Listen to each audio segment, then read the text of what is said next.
রাজনৈতিক দল যদি স্বচ্ছ জবাবদিহি না হয় তাহলে কিন্তু অতীতে যা ঘটেছে তাদের পুনরাবৃত্তি করতে পারে। নির্বাচন কমিশনে যে রাজনৈতিক দলের অডিট রিপোর্ট দেওয়া হয় সেটা প্রকাশ করে না। সেই ব্যাপারে আমি গিয়েছিলাম, বহু টালবাহানা করে শেষ পর্যন্ত তথ্য কমিশন থেকেও প্রতিকার পাইনি। আমি আদালতে গিয়েছিলাম, আদালত ফারাহ মাহবুবের কোর্টে আদালত রায় দিয়েছিল যে যে কোনো তথ্য কর্তৃপক্ষের কাছে থাকে সেটা public information subject to disclosure. কর্তৃপক্ষ মানে আইনে যেটা ওই যে সংজ্ঞায়িত তো, এবং এটাই কিন্তু এই যে তথ্য অধিকার আইনের যে কার্যকারিতা ওই রায়কে ব্যবহার করেই কিন্তু 2018 সালের নির্বাচনে যে জালিয়াতি হয়েছিল, যে আমরা যে তথ্যগুলো প্রকাশ করতে পেরেছি 213টা সেন্টারে শতভাগ ভোট পড়েছে, তারপরে বিএনপি 0 ভোট পেয়েছে 1100-1200 প্রায় 1200 সেন্টারে, এমনকি আওয়ামী লীগও 0 ভোট পেয়েছে।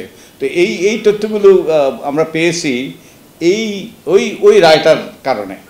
ক্যামেরায় ওয়াও, স্টাইল দেখাও, Xenon X21 পারলে ঠেকাও। অনেকেই কিন্তু তখন তথ্য চেয়েছিল, কিন্তু আমি ওই রায়টা উদ্ধৃতি দিয়ে যখন নির্বাচন কমিশনে আবেদন করেছিলাম তখন তারা সে বহু টালবাহানা করে বহু রকম আংশিকভাবে তারা প্রকাশ করেছে। তারপর বহু টালবাহানার পরে শেষ পর্যন্ত আমরা তথ্যগুলো পেয়েছি এবং এর মাধ্যমে তো থলের বিড়াল বেরিয়ে গিয়েছে যে এটা কোনো নির্বাচনই ছিল না।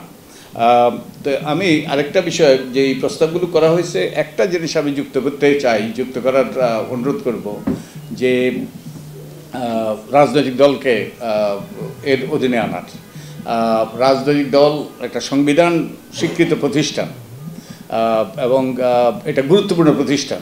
রাজনৈতিক দলের স্বচ্ছতা জবাবদিহিতা অত্যন্ত গুরুত্বপূর্ণ।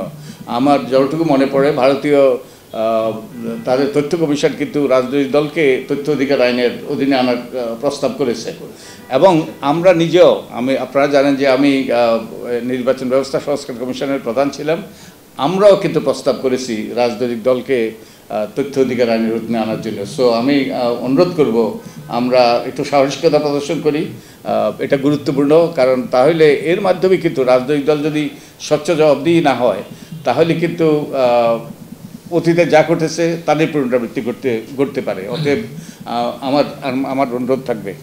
আর আমরা বহুদিন থেকেই তথ্য অধিকার নিয়ে, ইনফ্যাক্ট আইনটা হওয়ার আগ থেকেই আমি কিন্তু এই তথ্য পাওয়ার অধিকার নিয়ে লড়াই করেছি। আপনারা জানেন যে সংসদ নির্বাচনে কিংবা অন্য যে কোনো নির্বাচনে অংশগ্রহণ যারা করে তাদের কিন্তু হলফনামার মাধ্যমে তথ্য দিতে হয়। এটা কিন্তু 2005 সালে আদালত নির্দেশিত এবং তা আমরা আদালতে গিয়েছিলাম তার আগেই, এবং বহু জালিয়াতির পরে এটা প্রতিষ্ঠিত হয়েছে যে এই তথ্যগুলো দিতে হবে এবং তথ্য অধিকার আইনের আগেই।